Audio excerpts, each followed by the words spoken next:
L'idée de notre projet vient d'un constat, et le constat est que dans le gouvernement, bien dans les sociétés, il n'y a pas assez de femmes comme les hommes. Alors, on a décidé de sensibiliser les filles, les jeunes filles et les parents aussi.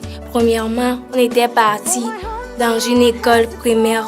Quand on était parti pour la première fois à l'école Batomi, on avait regroupé un certain nombre de filles. Quand on les a parlé de l'importance de l'école, on les a donné des petits cadeaux comme des cahiers, des sacs, etc.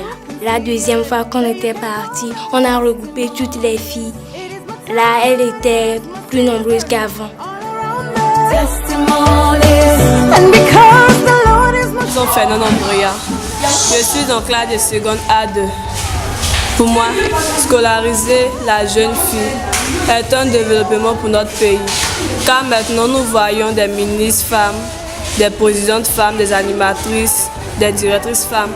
Car si nous les scolarisons, elles peuvent accompagner les garçons au développement de notre pays pour discuter aux réunions, là, des décisions de notre pays, pour mieux évoluer notre avenir meilleur, notre lendemain meilleur.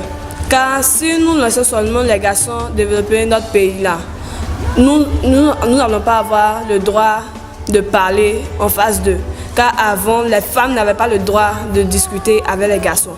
Mais maintenant, comme nous avons scolarisé la fille, nous avons vu que la fille a le droit de discuter ses droits et ses devoirs devant l'homme.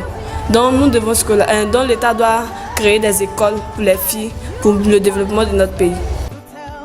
La scolarisation et le maintien de la jeune fille dans le cursus scolaire est un enjeu national qui apparaît comme un défi important pour la Côte d'Ivoire, car 48% des jeunes filles abandonnent les cours avant la classe de CM2.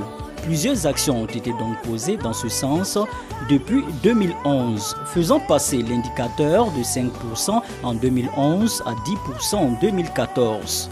Ce chiffre envoie la Côte d'Ivoire à un rang honorable pour son éligibilité au programme Millennium Challenge Corporation. Nous sommes déjà éligibles parce que nous avons satisfait aux 10 indicateurs requis. Nous étions à 9 indicateurs sur 10, on a eu les 10, donc on est éligible. Et le gain que l'on pourrait avoir, c'est l'accompagnement financier. Après des études menées par les différents experts du système éducatif pour booster la scolarisation de la jeune fille et de son maintien à l'école, les résultats ont été présentés au ministre de l'Éducation nationale et de l'enseignement technique. Mesdames et messieurs les experts, votre contribution à documenter le faible taux de maintien des filles dans le cycle primaire est un appui inestimable au ministère de l'Éducation nationale et de l'enseignement technique.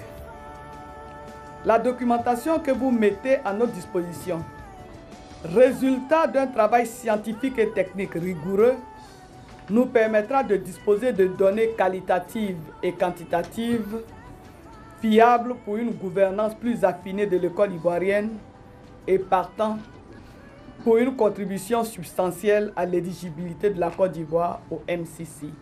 Les documents et supports de communication ont été remis au ministre de l'Éducation nationale et de l'enseignement technique pour continuer la sensibilisation.